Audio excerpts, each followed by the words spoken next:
شب برات میں جاگنا اور روزہ رکھنا صحیح ہے؟ 15 شعبان کا روزہ کسی صحیح حدیث سے ثابت بولو بھائی نہیں. صرف جمہور کے نزدیک عبادت ہے 15 شعبان کی، اس کے علاوہ باقی کوئی بھی چیز. میرا اس پر بہت ڈیٹیل میں بیان ہے، یوٹیوب پہ سرچ کریں وہ بیان آ جائے گا. میسج ٹی وی والوں نے ایک انٹرویو لیا تھا اس پہ، اس میں میں نے دلائل سے ثابت کیا ہے، پوری مدلل بحث کی ہے کہ نہ اس رات میں قبرستان جانا چاہیے، نہ اس رات میں حلوے پکانے چاہیے، نہ اس رات میں الگ سے کوئی نہانا دھونا چاہیے، نہ اگلے دن کا روزہ رکھنا سنت ہے، نہ پٹاخوں کی کوئی حیثیت ہے. سمجھ رہے ہو؟ اب مجھے پتہ ہے جو گالیاں آنے والی ہیں یوٹیوب پہ، چلو کوئی بات نہیں، اس کو بھی انجوائے کرتے ہیں. تو صرف ایک چیز ہے وہ، اور نہ اس رات میں تقدیر کے، صاف ہے قرآن میں کہ وہ لیلۃ القدر میں ہوتے ہیں. علامہ ابن تیمیہ رحمہ اللہ نے لکھا ہے کہ لیلۃ القدر کی اہمیت کو گھٹانے کے لیے بھی اس رات کو بہت زیادہ اہمیت دی گئی ہے. تو جتنی جس چیز کی اہمیت ہو اس کو اتنا ہی رکھنا چاہیے. تو صرف عبادت ہے، تو عبادت کی جمہور کے نزدیک کیا ہے، وہ بھی اتفاقی نہیں ہے، یاد رکھو. جمہور کا مذہب بہرحال یہی ہے کہ اس رات کو عبادت کرنی چاہیے، اس کی فضیلت دوسری راتوں کی نسبت زیادہ ہے. آج کسی صاحب کا فون آیا کہ ہماری والدہ کا معمول رہا ہے اس رات کو دیگیں پکا کے تقسیم کرنے کا. اب والدہ مرحومہ دنیا سے چلی گئی، اب ہم چاہتے ہیں. میں نے کہا نہیں پکائیں. کہہ رہے کیا دیگ پکانے میں، لوگوں کو غریبوں کو کھانے کھلانے میں کیا حرج ہے، اس میں کون سی پابندی ہے؟ میں نے کہا پھر آج کھلا دیں، کل کھلا دیں، کیا خیال ہے؟ لوگ یہ بھی کہتے ہیں کہ بھئی آپ صدقات و خیرات سے کیوں روک رہے ہو لوگوں کو؟ بھائی صدقات و خیرات، جیسے لوگ کہتے ہیں نا بکرے کے صدقے میں کیا خرابی ہے. ابھی پھر کوئی صاحب مجھ سے الجھ گئے کہ آپ کیوں کہتے ہو صدقے کا بکرا بدعت ہے، اگر کوئی بکرا کھلا رہا ہے تو کیا خرابی ہے؟ میں نے کہا سوال پیدا ہوتا ہے، جب غریب آدمی کو بکرے کے پیسوں میں زیادہ دلچسپی ہے تو آپ کو کیا تکلیف ہے کہ آپ اس کو بکرا کھلائیں؟ اس کا مطلب آپ بکرے کو کیا سمجھ رہے ہو، الگ سے کوئی فضیلت سمجھ رہے ہو بکرے میں. شریعت میں جس چیز کی الگ سے کوئی فضیلت نہ ہو اس کو الگ سے پروٹوکول دینا یہ بدعت ہے یا نہیں ہے؟ غریب آدمی کو کہہ رہے یار 20,000 کا بکرا لے کے دے دیا تم نے مجھے، تو مجھے 20,000 روپے دے دیتے. اگر آپ کہتے ہو اس کے کھانے کی حاجت ہے تو راشن ڈلوا دو. 20,000 میں جو راشن ہے، بکرا ایک ٹائم پہ ختم ہو جائے گا، 2 دن چلے گا، اور راشن پورے سال چلے. اس کا مطلب یہ ہے کہ بکرا مقصد ہے آپ کا، بکرے کا لیبل لگایا جا رہا ہے، صدقے کا لیبل لگایا جا رہا ہے، مقصد کیا ہے؟ ارے بھائی، تو اس لیے وہ کہنے لگے کہ میں 15 شعبان کو چاہتا ہوں غریبوں میں دیگ تقسیم کروں، تو صدقے میں حرج کیا ہے؟ میں نے کہا بالکل کوئی حرج نہیں ہے، لہذا کل دیگ آپ تقسیم کر دیں. اگر آج لیٹ ہو گئے تو کل کر دیں. کہہ رہے نہیں کل نہیں، میں 15 کو کروں گا. میں نے کہا اس کا مطلب ہے کہ صدقہ اصل نہیں ہے، 15 شعبان کو اس طریقے سے منانا اصل ہے. تو جب شریعت میں نہیں ہے تو آپ کیوں اس رات کو صدقے کے حوالے سے پروٹوکول دے رہے ہو؟ جب نہیں ہے اس میں، کسی صحابی نے نہیں یہ کام کیا، اس رات کو دیگیں پکائی ہوں یا نہائے دھوئے ہوں یا کھانا کھلایا لوگوں کو. جو کام کرنے کا آؤ چپکے سے مسجد میں کسی کونے میں کھڑے ہو کر عبادت کرو یا اپنے گھر میں جا کے. ممکن ہے آپ کہیں کہ صدقہ بھی تو عبادت ہے، تو چپکے سے کسی غریب کو دے دو نا پیسے. کیا خیال ہے؟ جتنے پیسے دیگ میں خرچ ہوں گے تو بھائی چپکے سے کسی غریب کو جا کے دے دو. تو تہواروں میں کھلایا پلایا جاتا ہے. میں نے کہا عید کے دن کھلائیں، آپ لوگوں کو تہوار ہے، بقرعید میں کھلائیں، صحیح ہے نا، افطاری میں لوگوں کو کھلائیں، یہ کھلانے کا موقع ہے. آپ 15 شعبان کی رات کو پبلک کو جب خوب مرغن غذائیں کھلائیں گے تو وہ عبادت کے لائق، وہ مرغے کھا کے کیا کریں گے؟ ٹن ہو جائیں گے، سو جائیں گے نا. لو کان خیرا ما سبقونا الیہ، مشرکین کہتے تھے کہ اگر اسلام خیر کا کام ہوتا تو صحابہ ہم سے پہل نہ کرتے.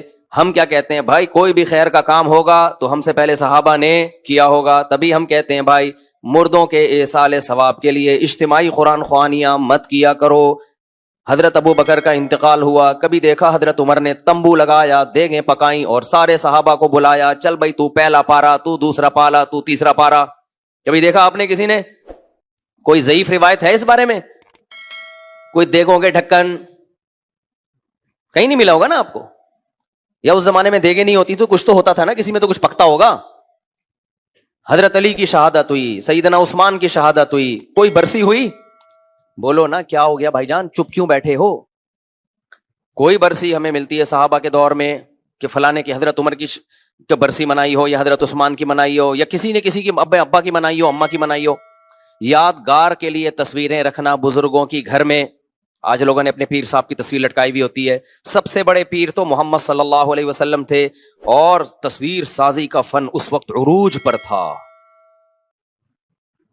اس کے باوجود ہمیں نبی کی کوئی تصویر صحابہ سے نہیں ملتی. اس سے پتہ چلتا ہے عقیدت کے لیے گھروں میں تصویر لٹکانا حرام اور ناجائز ہے. نبی نے صحابہ کی ایسی ٹریننگ کی تھی تصویر کے بارے میں, ایسی تربیت کی تھی کہ نبی سے بے پناہ محبت کے باوجود بھی کسی صحابی نے یہ جرات نہیں کی. یہ جتنی تصویریں آتی ہیں نا مسلم ہیروز کی, فرضی ہوتی ہیں, مسلمان کبھی نہیں تصویر بناتے تھے. صرف ایک محمد ابن قاسم ایسا ہے لیڈر جس کی تصویر کے بارے میں مورخین کہتے ہیں اوریجنل تصویر ہے.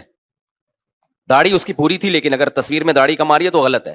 وہ کیوں ہے, اس کی وجہ ہم نے کتابوں میں پڑھی ہے. وجہ یہ ہے کہ محمد ابن قاسم جب ہندوستان یہ سندھ کے راستے سے آیا نا, یہاں تو ہندو رہتے تھے, تو اس نے یہاں اتنا انصاف دیا لوگوں کو, اور لوگوں کے ساتھ ایسا اچھا سلوک کیا محمد ابن قاسم نے, کیونکہ مسلم فاتح بن کے آیا تھا. یہاں پہلے ہندوؤں کے کوئی بہت ظالم قسم کے لوگ ہوتے تھے, تو ہندوؤں کو اس سے عقیدت ہو گئی, اور ہندوؤں کو جس سے عقیدت ہونا اس کو بھگوان بنا لیتے ہیں. وہ یہ ہمیشہ سے چلا آ رہا ہے. تو جب محمد بن قاسم واپس گیا ہے نا, ہندوؤں نے اس کی تصویریں بنا کے پوجنا شروع کر دیا اس کو. اس وجہ سے ہندوستان کی تاریخ میں کس کی تصویریں باقی رہ گئیں؟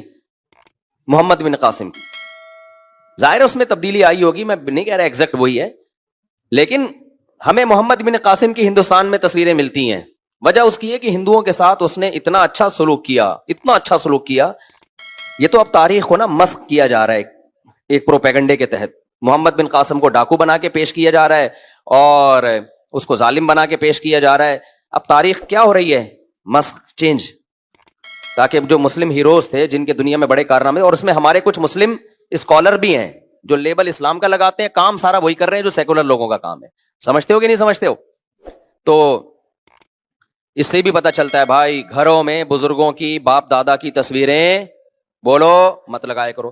اس سے بھی ہمیں پتہ چلتا ہے کہ اگر میرے بھائی 12 ربیع الاول منانا, میں اسی اسٹائل میں کہوں گا نا جس اسٹائل میں تقریریں ہوتی ہیں 12 ربیع الاول, اگر 12 ربیع الاول کا حلوے مانڈے, اور اس میں جو کچھ ہو رہا ہے, یہی ہو رہا ہے نا, ناچ رہے ہیں, گا رہے ہیں, اور حلوے مانڈے بانٹ رہے ہیں, اگر یہ خیر کا کام ہوتا تو صحابہ نے ہم سے پہلے کیا ہوتا.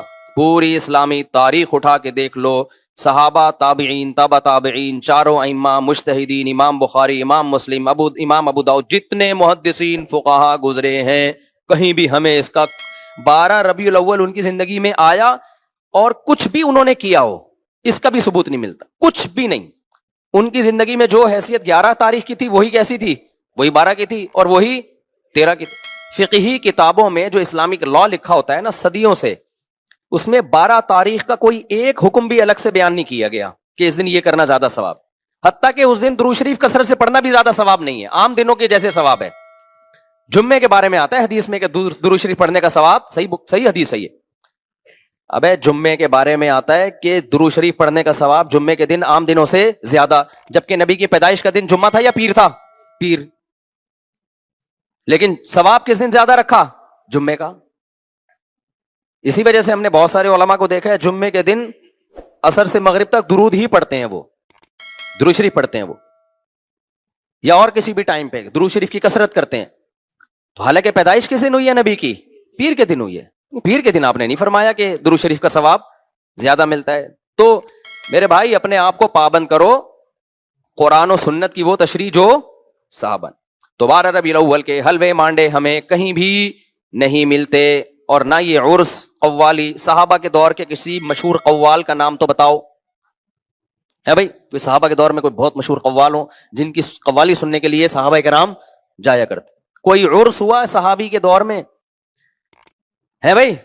کوئی عرس ہو رہا ہو کہ جی, یا آج کل نا وہ بھی آ رہا ہے انٹرنیٹ پہ, بڑی چیزیں آ رہی ہوتی ہیں, وجد آ رہا ہے, اچھل رہے ہیں دائیں بائیں, کوئی ایک دم ہوا. تو کوئی صحابہ کے دور میں کسی کو وجد آیا کہ جی وہ قوالی چل رہی ہو, دھمال ہوا, اور وہ حضرت عمر تو رکھ کے تھپڑ لگاتے اگر کسی کو ہوتا نا ایسے کہ انسان کا بچہ بن کے بیٹھے, کیا کر رہے تو, یہاں کیا ڈرامہ لگایا ہوا ہے یار, یہ کیا پن لگا کے رکھا ہوا ہے. وہی کلپ چلا دو اس کے ساتھ. جب بھی کوئی ایسی قوالی میں اچھل کود کر رہا ہو نا, تو لندن والے کا وہ کلپ لگا دو, کیا پن لگا کے رکھا. وہ پورا جملہ مسجد کی وجہ سے میں نہیں کہہ پا رہا, کیا پن لگا کے رکھا ہوا ہے, وہ چلا دیا کرو ساتھ میں. تو یہ عرس ہو گئے قبروں پہ، قوالیاں ہو گئیں، دھمال ہو گئے، اور یہ جو ٹوپی ڈرامے ہو رہے ہیں، اور سارے بن سج کے شب برات کو قبرستان جا رہے ہوتے ہیں. چھوڑ دو میرے بھائی یہ کام. قبرستان جب تمہیں پٹے پہ ڈال کے لے کے جائیں گے نا وہی ٹھیک ہے. اس سے پہلے جانا ہے دن میں جاؤ. قبرستان رات کو جانے کا موقع نہیں ہے، دن میں جاؤ اور تنہائی میں جاؤ. نبی صلی اللہ علیہ وسلم نے فرمایا فزورها فانها تذکر الاخرہ، قبرستان جایا کرو، اس سے آخرت کی یاد تازہ ہوتی ہے. وہاں جا کے کیا کرنا ہے؟ مرحوم جتنے ہیں ان کے لیے دعا کرنی ہے. سب سے پہلے تو ان کو سلام کرنا ہے. السلام علیکم یا اہل القبور، اے قبر والو تم پر سلامتی ہو. اس کا مطلب یہ نہیں کہ وہ قبر والے سن رہے ہوتے ہیں، وہ تو اللہ پہنچا دیتا ان کو سلام. تو یا اہل القبور یہ اختلافی مسئلہ ہے، اس میں پھڈے میں نہ پڑ جانا. یا اہل القبور، اے قبر والو تم پر سلامتی ہو. آگے جملہ بڑا ڈینجرس ہے، وہ بھی بول لیا کرو. انتم لنا سلف، تم پہلے چلے گئے.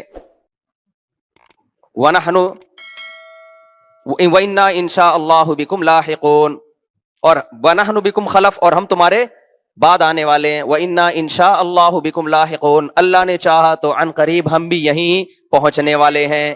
بہت ڈر لگے گا، کب کب آنے لگو گے، یہ کیا باتیں کر رہا ہوں میں، لیکن بھائی ایسا تو یہ تو ہوگا. تو اس سے عبرت حاصل ہوتی ہے کہ بھائی ہم نے بھی ایک دن یہاں سے پتلی گلی سے نکلنا ہے.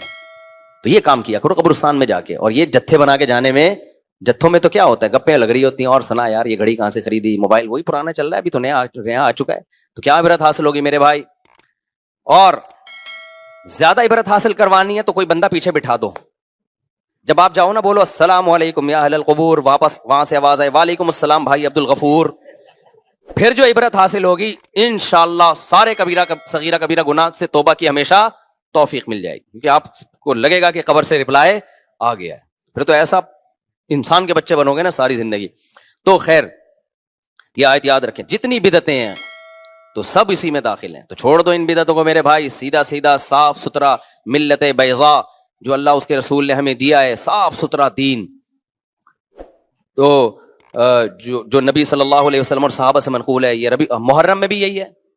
ہمارے نبی صلی اللہ علیہ وسلم نے نوحہ کرنے سے منع کیا ہے. صحیح حدیثیں ہیں جن پر لعنت کی گئی ہے. اہل بیت کبھی بھی میتوں پہ چیخے نہیں مارتے تھے، کبھی بھی نوحے نہیں کرتے تھے، صبر کر کیا ہے انہوں نے. تو ہمیں بھی کیا حکم ہے میرے بھائی؟ نہ ہم نے برسیاں منانی ہیں، اور نہ ہم نے گریبان چاک کرنے ہیں، نہ ہم نے سینوں کو پیٹنا ہے. اور ویسے بھی شہید تو زندہ ہوتا ہے، اور ہم زندہ جاوید کا ماتم نہیں کرتے. سمجھتے ہو کہ نہیں سمجھتے؟ تو ہم نے بھائی صحابہ کو فالو کرنا ہے، ہمارے پاس جو دین چلا آ رہا ہے. اور پھر بار بار کہتا ہوں کسی کے مسلک کو چھیڑو نہیں، اپنے کو چھوڑو نہیں. یہ اس لیے نہیں کہتا اپنا غلط ہے اس لیے نہیں چھوڑو، اپنا صحیح ہو تو اس صحیح کی بات کر رہا ہوں، چھیڑنے سے منع کر رہا ہوں. کیونکہ آپ دلیل کی دنیا میں بات اپنی دنیا کے سامنے رکھ دو، بس اتنا تو چھیڑنا ضروری ہے. آگے بحث مباحثہ کرنے کی کوشش مت کرو، اس سے اختلاف پیدا ہوتا ہے، جھگڑے پیدا ہوتے ہیں، ملک میں فساد پیدا ہوتا ہے. یہ مطلب ہے میرا کہ دوسرے کو چھیڑو نہیں. سمجھتے ہو کہ نہیں سمجھتے؟ اور اپنے کو چھوڑو نہیں کا مطلب یہ نہیں کہ اگر اپنا غلط ہونا ثابت ہو جائے تو بھی نہیں چھوڑو. تو اپنے سے میری مراد ہمارا اپنا، جس کو ہم صحیح سمجھتے ہیں، اس کے بارے میں ہم کہہ رہے ہیں. میری ہر چیز کو لوگ غلط لے کے جاتے ہیں کہ اچھا تمہارا مسئلہ غلط ہو تو بھی نہیں چھوڑو. غلط ہونا ثابت ہو جائے گا 2 منٹ میں چھوڑ دیں گے انشاءاللہ. ثابت تک کرو میرے بھائی، تمہارے کہنے سے تھوڑی ثابت ہوگا. کیونکہ ہمیں فخر ہے کہ ہم ائمہ اربعہ کو فالو کرتے ہیں، چاروں اماموں کو مانتے ہیں برحق. اور ائمہ اربعہ نے قرآن سنت اور کس کو اصل بنایا؟ صحابہ کو. وہ قرآن و سنت کی وہ تشریحات نہیں کرتے جو صحابہ سے ثابت نہ ہو. اسی وجہ سے 99% امت انہی کو ہمیشہ سے فالو کرتی آ رہی ہے. باقی ان میں کوئی فروعی اختلاف ہے تو وہ اختلاف جب ہی ہوا ہے جب دلائل دونوں طرف تھے. کسی نے ایک کو ترجیح دے دی، دوسری میں تعویل کر دی، کسی نے دوسری کو ترجیح دے دی، اس میں تعویل کر دی، اور ان سے نکل گئے تو بے لگام اونٹ.